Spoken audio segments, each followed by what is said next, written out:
యువత రాజకీయాల్లోకి కీలక పాత్ర పోషించాలని మొదటిసారి ఓటు హక్కు వినియోగించుకోవాలని విశాఖ పశ్చిమ ఎమ్మెల్యే గణబాబు కోరారు. శనివారం తన కార్యాలయంలో ఏర్పాటు చేసిన మీడియా సమావేశంలో ఆయన మాట్లాడుతూ టీడీపీ అధికారంలోకి వచ్చిన వెంటనే యువతకు ఉద్యోగ అవకాశాలు కల్పిస్తామన్నారు. దేశంలో గంజాయి సాగులో మన రాష్ట్రం 26వ స్థానంలో ఉందని, ప్రత్యేక హోదా అంశాన్ని సైతం పక్కన పెట్టారన్నారు.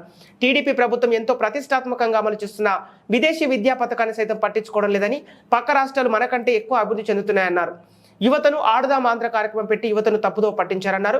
గత టీడీపీ ప్రభుత్వంలో కియా మోటార్స్ అనేక రకాల ఇండస్ట్రీకి వచ్చాయని, ఈ ప్రభుత్వంలో ఇండస్ట్రీ ఊసేలేదన్నారు.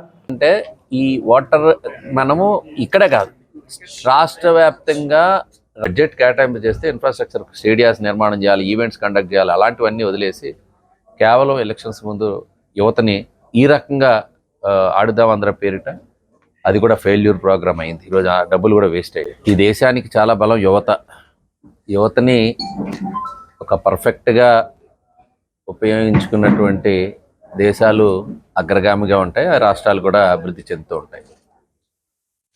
అలాంటి యువతకి ఈ ఎన్నికలు అనేటువంటివి ప్రజాస్వామ్యంలో చాలా కీలకంగా మారాయి. డిగ్రీలు పూర్తయ్యే నాటికంటే 18 ఏళ్ళు నిండేటువంటి విద్యావంతులు, ఎందుకంటే ఎక్కువ మంది మనకి విద్యావంతులు ఉన్నటువంటి దేశంగా మన రాష్ట్రంగా కూడా గుర్తింపబడింది. వారందరూ మొదటి ఓటు హక్కు కలిగే క్రమంలో ఈ మొదటి ఓటు వినియోగించుకునేటువంటి ఏజ్ గ్రూప్ చాలామంది మన రాష్ట్రంలో ఉన్నారు.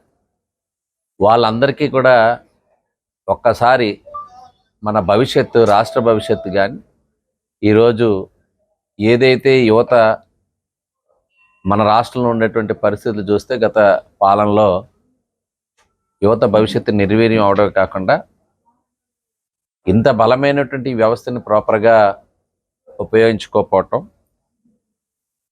ఈ యువత తలుచుకుంటే ఏదైనా సాధ్యమే అనేటువంటి పరిస్థితుల నుంచి మ్యాక్సిమం మన రాష్ట్రంలో ఉండేటువంటి యువతే ప్రతిభావంతులు. మీరు సత్యానాదెళ్ళ కావచ్చు, లేకపోతే అన్ని రంగాల్లో ఒక ఆస్పెక్ట్లో కాకుండా స్పోర్ట్స్ తీసుకుంటే ఆ రోజు లక్ష్మణ్ కావచ్చు, లేకపోతే సింధు కావచ్చు, ఇంకా సినిమాస్ తీసుకుంటే రాజమౌళి, ప్రభాస్ లాంటి వారు, ఈ రకంగా అనేక మంది ప్రతిభావంతులు కూడా మన యువతలో ఉన్నారు. మరి అలాంటి యువతకి సందేశం ఇవ్వటానికి యువగళం పేరిట లోకేష్ గారు ఒక పాదయాత్ర, మీ అందరికీ తెలుసు, 20 లక్షల ఉద్యోగాల కల్పన పేరిట, ఆ ఉద్యోగ కల్పన చేసే క్రమంలో కూడా నిరుద్యోగులు నిరుత్సాహంగా ఉండకూడదు, వారికి 3,000 రూపాయలు నిరుద్యోగ భృతి కూడా ఇవ్వాలని చెప్పి అనౌన్స్ చేయడం మీ అందరికీ తెలుసు. 2019 ఎన్నికల నాటికి 2,30,000 పైచిలకు ప్రభుత్వ ఉద్యోగాల్లో ఖాళీల్ని ప్రతి ఏడాది జనవరి 1ని జాబ్ క్యాలెండర్ ఇస్తామని, ఉద్యోగాలు కల్పిస్తామని చెప్పి ఈరోజు యువతని మోసం చేసినటువంటి వ్యక్తి జగన్ రెడ్డి గారు. ఈరోజు ప్రభుత్వ ఉద్యోగాల ఖాళీలు భర్తీ చేయలేదు, జాబ్ క్యాలెండర్ అనౌన్స్ చేయలేదు.